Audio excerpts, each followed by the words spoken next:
Are you actually considering bringing James Toney in at whatever he is, 40 years old? And I'm going to go sit down with him before he goes to my fucking house. I'm going to tell you that. Are you offer him like 10 to show, 10 to win? I don't know what's going to happen tonight. Yeah. Wayne McCullough. Wayne McCullough just said, you notice all these boxing guys are chasing you now? Yeah. So what do you think of that? There's no money over there. There's money there for 2 or 3 guys. That's it, you know. And there's thousands of guys that are making no money, which is what I've always said has been our, the way that we built this business is we got guys that make millions of dollars, guys that make hundreds of thousands of dollars, guys that make $60,000, $70,000, $80,000 3 times a year, and guys that make $50,000 to $60,000, $70,000 a year. The money is spread out, between all the fighters, not just a handful of guys at the top, But it's like this card tonight.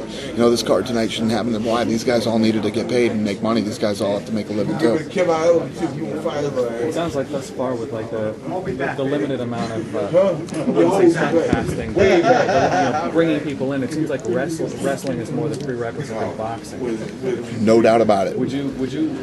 Zab Judah was here tonight too. Right. And I'm friends with Zab. Zab's like, man, you need to teach these guys how to box. You need to this, that, and everything. But these guys don't understand.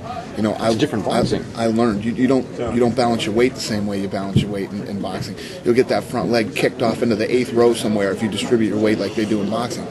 It's just totally different. And there's an education process there for these guys that I fucking learned the hard way. You know what I mean? I went in and got choked out and got kicked in the leg and all the stuff that happened. And when I started, believe me, man, I was that guy. I was Zab Judah. I was this guy who was like, that shit's bullshit. You know what I mean? You know what a boxer would do to that guy? Until I went in and started doing it, and I was like, holy shit, this is crazy. You have to see the light. You have to get into it and see. I asked, make sure he's gone. I don't want to get hit with a fucking chair or something. I said, he's crazy. I said, listen, man, when we first started talking when he found me in Memphis, I said, you know how to wrestle? And I know how to do all that shit. He says to me, yeah, I know how to do all that shit. I said, okay. Do you think you'd really translate the pay-per-view buys? I don't know, and I don't even know if I could make a fight. Listen, let me tell you what. I got blasted this week. Let me make this fight. I'll get fucking blasted from here to, I'm the first guy out there going, this is a fucking freak show. Who would put on a fight like this? You know what I mean? I'm the first guy that would say that. I'm always saying it when freak shows happen. But I got to tell you this. I've always wanted to see a guy. He is actually a guy whom I respect. This guy's tough as nails. He's mean. He's nasty. And he better get in shape if he wants to come in and do this stuff. I don't know. How would you ever make it work financially when a guy's accustomed to making a minimum of $200-300 grand on the low end? How much is he making right now? That's a good point. He's chasing me around for a reason. He's not chasing me around because he's making money. You know what I mean? I know the boxing business, man, and I know how it is. And as soon as you're not a huge draw and a huge star anymore, man, they don't give a shit about you anymore. Exactly right. Right? I mean, Wayne will tell you that. As soon as they don't think, it's the thing that I was saying about the Chuck Liddell scenario with me. If Chuck Liddell was a boxer, they'd be like, see you later, Chuck Liddell. Hit the road, But Chuck Liddell's still a huge legend and a star, and he'll always be with us.